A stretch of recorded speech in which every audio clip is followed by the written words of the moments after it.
आमना के लाल पलट के मक्का आए थे तो काब बिन अशरफ यहूदी था, यहूदी और भी थे, और भी कुफार थे। वो नबी मेरे आका अलैहिस्सलातु वस्सलाम को गालियां बकता था, इज़ा देता था। जब वो हमला हुआ तो वो दौड़ा और दौड़ के काबे के गिलाफों में छुप गया। जब वहां जाकर छुपा, मेरे आका अलैहिस्सलातु वस्सलाम ने इरशाद फरमाया, कौन है मेरा गुलाम जो काब बिन अशरफ को कत्ल करेगा। ये सुनने वाली बात, हालांकि फरमाया था ला तसरीब अलैकुमुल यौम, जो काबे में छुप जाए, काबे में आ जाए, वो भी कत्ल नहीं किया जाएगा, उससे भी माफी है। जो घर के कुआड़ बंद कर ले, दरवाजे बंद कर ले, उसे भी मुआफ़ी है। जो अबू सुफियान के घर चला जाए, उसे भी मुआफ़ी है। हर एक को माफ़ कर दिया। फरमाया काब को भला कौन कत्ल करेगा, काब को बिन अशरफ को कौन कत्ल करेगा।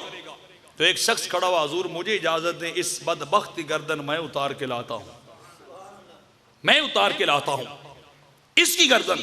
वो दौड़े दौड़े गए, काबे के गिलाफों में छुपा हुआ था।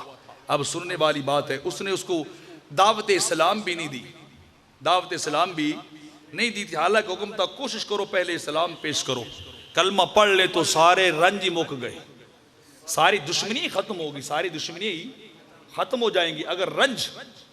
अगर जितने भी थे सारे खत्म हो जाए, कलमा पढ़ ले।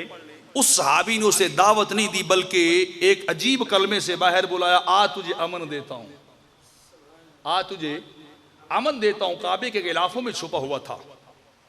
जब वो निकल के बाहर आया, इस बात पर उसने मारी तलवार, काब की गर्दन उड़ा दी। फरमाया हो नबी का शातिम, हो नबी का दुश्मन, हो नबी की जात की तौहीन करने वाला, चाहे वो काबे के गिलाफों के अंदर ही क्यों ना छुपा हो, चाहे वो किसी मस्जिद के अंदर ही क्यों ना छुपा हो।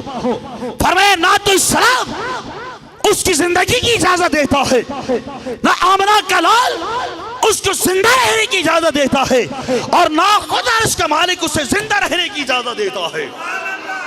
फरमाया धोखे से बाहर बुलाया था, दूसरा कलमा बोल के बाहर बुलाया था, और बुला के जैसे ही वह नबी का दुश्मन सामने आया था, गर्दन तन से जुदा कर दी, मार डाला। दौड़े गए, हुजूर मैं आपका दुश्मन कत्ल करके आया हूं। कहां छुपा था हुजूर? काबे में छुपा था।